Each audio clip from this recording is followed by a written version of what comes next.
Well, as I mentioned earlier, Australians are now more worried about immigration than climate change, according to a new poll in the Daily Telegraph. The coalition is reportedly looking at reducing the annual net migrant intake by at least 100,000 below current levels. Joining me now is macro business chief economist Leith Van Onselen. Leith, thanks for joining me. 100,000, that's the figure being floated. Is that enough? Look, it's obviously an improvement on Labor, but a reduction of 100,000 would merely return immigration back to its pre-pandemic level, which was still far too high, and that resulted in chronic housing and infrastructure shortages.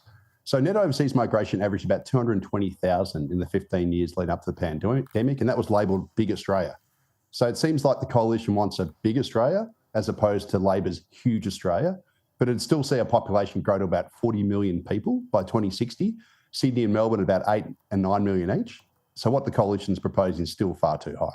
So what does the figure need to be? I mean, the coalition at this point said that they might be reluctant to put a hard figure on it between now and Christmas. If you had to put a figure on the table to make a tangible impact, what would it be? Yeah, look, I'd like to see net overseas migration cut to below 150,000, which is kind of what Peter Dutton was proposing. But it needs to be focused on genuine skills the nation actually needs. So we need tradies rather than Uber drivers, that sort of thing. The fact of the matter is the numbers are far too high. We've got the wrong type of workers coming in. That's why we've got chronic housing shortages, chronic infrastructure shortages, but we've also got perpetual skills shortages, despite running a high immigration program. So it's just not working. I mentioned this before. You have said in the past that Canada is an example about a success story when it comes to lowering migration.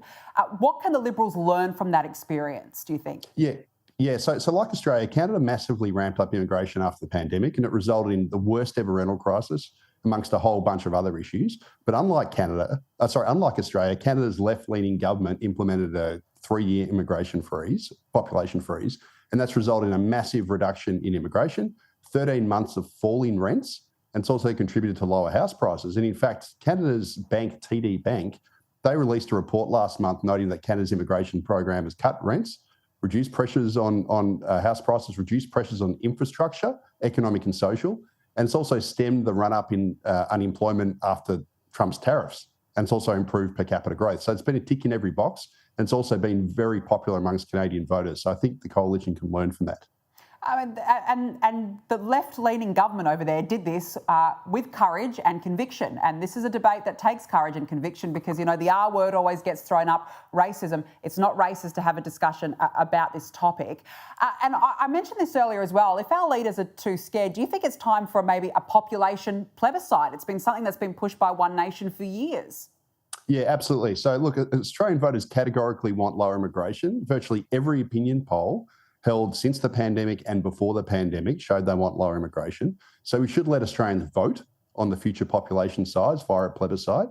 And these results can then inform the government on the size of the immigration program to meet that target. But of course, the chance of this happening today is pretty minimal because our governing elite wants high immigration, even though the Australian voter has shown through multiple opinion polls that they don't support it. And just based on the current trajectory with Labor, I mean, obviously migration suits Labor politically. It's propping up this Ponzi scheme economy. Where are we heading to? What is the trajectory we're on right now under Labor?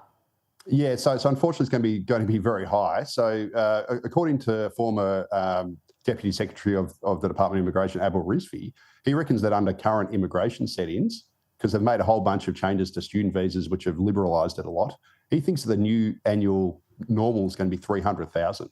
Now, it was 220,000 in the 15 years leading up to the pandemic.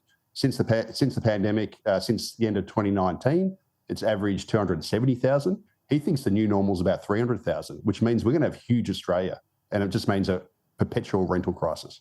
And nobody ever voted for a huge Australia or a big Australia, yet here we are with that sort of trajectory. It's frightening. Leith Van Onselen, good to see you as always. Thanks very much for joining me on the show.